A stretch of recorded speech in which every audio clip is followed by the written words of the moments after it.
Hello, I'm Josephine Sellers and I'd like to welcome you back again onto the Awakening TV channel. And today I'm interviewing my great friend and colleague John Lloyd. I've known John for many, many years. I met him in the early days of my own searching for my own truth, and I think John brought sanity into my wild searchings. I remember talking to him about all my past life recall and love of the alternatives, and he said to me, "It's all right, Josephine, you're just a reincarnated Cathar," and therein began this great journey. So it's my great pleasure to welcome John Lloyd, and I'm going to question him on the Cathars today. Hello, John. Hey, Joe. Pleasure to be here. So it's the Cathars, because it's always been a passion of exploration for you, and I know you're a man of great knowledge. So I'm going to just say to you, who were the Cathars, John? The Cathars were one of several sects of Christians, and I put Christian in inverted commas, in Europe in the 10th century, 11th century, about that time. And they were really rivals, I suppose you would say, of the Christian movement as such. What was their philosophy beneath that, their title? Their philosophy was different from the Orthodox Christianity, in that it seems to have been much gentler, and was very much involved, or should we say the people of the Cathars were actually involved in the Christian message itself almost as much as the priests. The priests were part of the population. They worked. They were workers as well as being priests. And this is probably the great difference between them and the Catholics. They were working in a country which was essentially farmland. It was country with a capital C, and they really had no option but to be in touch with nature as such. But what is interesting is that the hierarchy, the aristocracy of the Cathars seemed to be such a contented lot that they got on perfectly well with the main body. There was no dichotomy between the various classes. It seems to be it was a satisfied class structure. What was the time period that they were allowed to live in comfort, the Cathars, and when did obviously we know that they began to be very disliked by the Catholic Church? Yes. I suppose the history of the Cathars really started somewhere around the 10th century. And they lasted as a recognizable social form. It's an ugly word, social form, isn't it? But okay. For 2 generations is the official description. That's not very long, is it, John? It's not very long, actually. And at the end of those 2 generations, they were destroyed, literally. So I destroyed, understand. By a Catholic crusade, mounted by the Pope himself. Why did they do that to them? There's lots and lots of excuses given that have become historical in a way. I think they were jealous, actually. But I'm allowed to say I think they were jealous because the history of the Cathars consists of so many I thinks from different people that one can only read the history and make up one's own verdict, really. Did they originate out of one particular person? And I don't know much about was the one person that set the structure, or did it just happen? No, it spread. It's actually started quite a way towards the east of Europe, Bulgaria way further than that.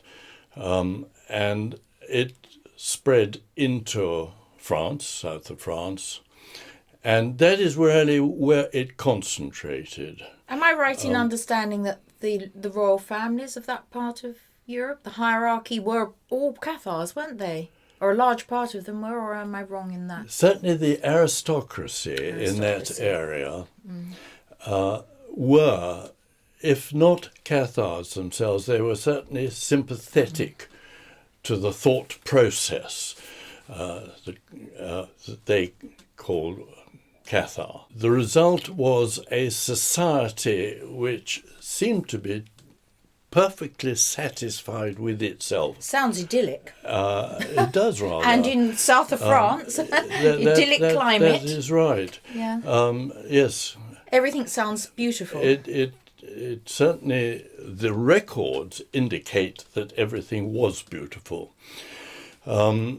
except that to the north of them lay the Pope, and he was east as well, but the Pope did not like what was going on, and the Catholic Society did not like what was going on, because it was a regimented society.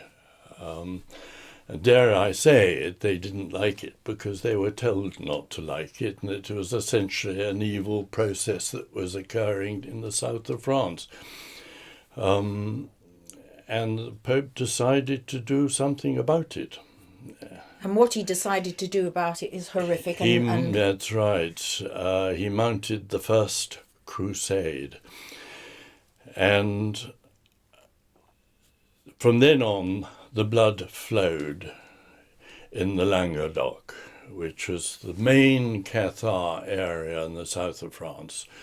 And the stories of the massacres and the bloodletting are really quite horrific.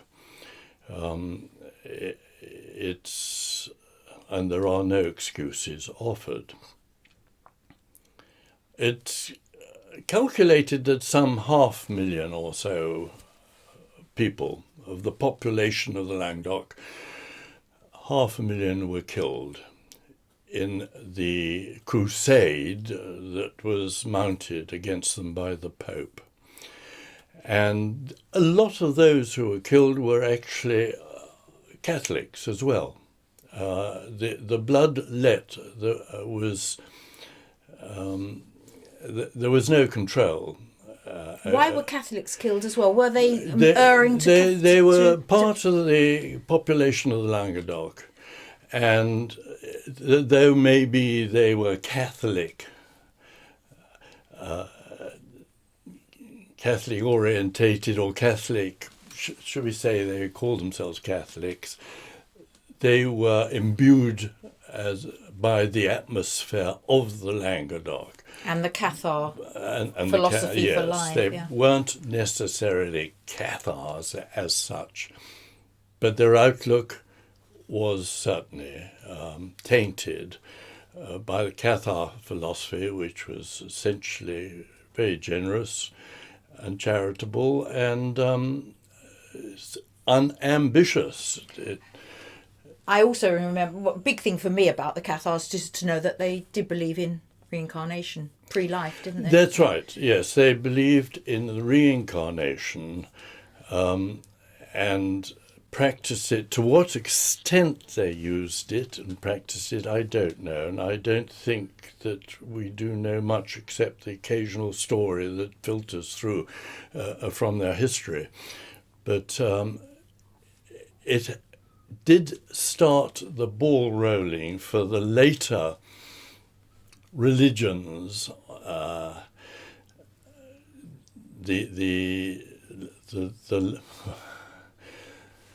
more liberal sections of the later religions who became interested in the idea of reincarnation, including the Orthodox Christianity itself in places.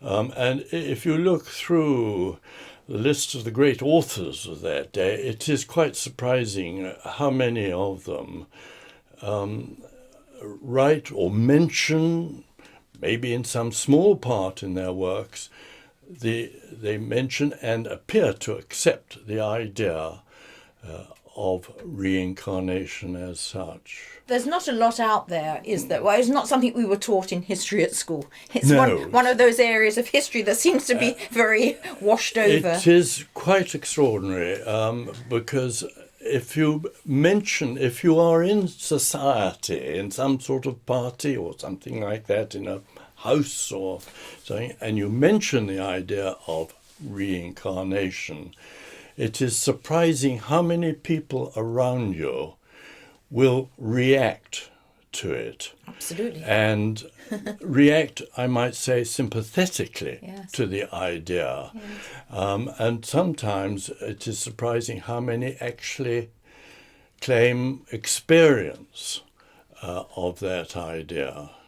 And yet it is absolute abhorrence to Orthodox Christianity. The idea is abhorrent and definitely not acceptable.